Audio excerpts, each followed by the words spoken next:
merupakan salah satu dari 7 keajaiban dunia modern. Kota kuno Petra begitu istimewa. Terletak jauh di dalam gurun Yordania, Petra adalah kota batu kuno yang dipahat dari batu pasir merah muda.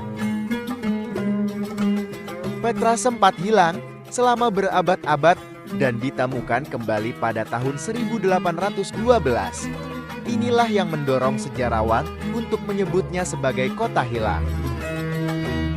Petra berusia lebih dari 2000 tahun.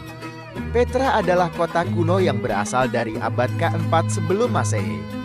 Ini menjadikannya salah satu kota tertua yang bertahan di seluruh dunia. Mendapat julukan kota mawar, Petra didirikan oleh orang-orang Nabatea, orang Arab kuno yang membentuk pusat budaya di sana. Pasalnya, Petra terletak di sepanjang jalur perdagangan kuno yang paling sibuk dan penting, antara Laut Merah dan Laut Mati. Petra juga berada di persimpangan rute antara Arab, Mesir, dan Syria Venesia. Maka tidak heran jika Petra sempat menjadi tempat persinggahan penting bagi para pedagang asing. Mereka membayar air dan tempat berteduh di tengah padang pasir. Ini berarti Petra menjadi kaya dan makmur pada masanya. Kota kuno Petra setengah diukir dan setengah dibangun dari batu pasir lokal. Pasir tersebut bernuansa merah, putih, dan merah muda. Kota ini bahkan mengambil namanya dari bahan pembuatannya berasal dari kata Yunani Petros yang berarti batu. Prestasi arsitektur yang mengesankan ini menampilkan berbagai gaya arsitektur, mulai dari ukiran batu nabati hingga kuil, kolom, dan tatanan Yunani, Romawi, dan Helenistik. Salah satu aspek Petra yang paling terpelihara adalah kuil yang dikenal sebagai treasury. Kemungkinan besar ini merupakan kuil atau makam dan kemudian digunakan sebagai biara. Hebatnya, hanya 15% dari Petra yang telah ditemukan dan dibuka untuk turis saat ini. Sisa kota masih terkubur di bawah gundukan puing, menunggu untuk ditemukan.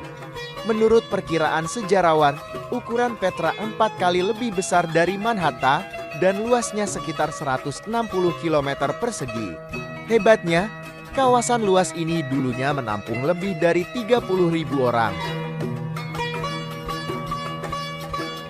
Salah satu aspek yang paling luar biasa dari sejarah Petra adalah kompleksitas fasilitasnya karena dibangun di tengah padang pasir.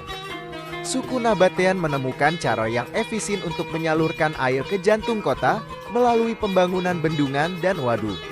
Bahkan, sistem irigasi mereka sangat efektif. Orang Petra bahkan berhasil menumbuhkan kebun yang subur dengan pohon-pohon tinggi dan memiliki air mancur yang mengalir di daerah tersebut.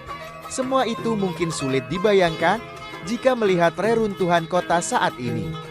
Pada akhir abad ke-4, sebagian besar Petra rusak parah akibat gempa besar. Gempa tersebut hampir meratakan seluruh kota. Banyak penduduk kemudian pergi dan kota itu pun perlahan runtuh. Ini berarti kota itu hilang selama berabad-abad. Namun, pada tahun 1812, reruntuhan Petra ditemukan kembali oleh penjelajah Swiss Johann Ludwig Burchard. Ia melakukan perjalanan melintasi Sahara ke Niger untuk mencari sumber sungai. Melihat dari pandangan Islam, kentalnya pengaruh agama ini di wilayah tersebut membuat sejarahnya dikaitkan dengan Islam. Bahkan Islam merupakan agama bagi mayoritas masyarakatnya. Penduduk Arab menamai Petra sebagai Albitra. Petra merupakan salah satu kekayaan yang sangat berharga dari warisan budaya manusia dan telah menjadi situs warisan dunia sejak tahun 1985, lalu di tahun 2007. Petra menjadi salah satu dari 7 keajaiban dunia.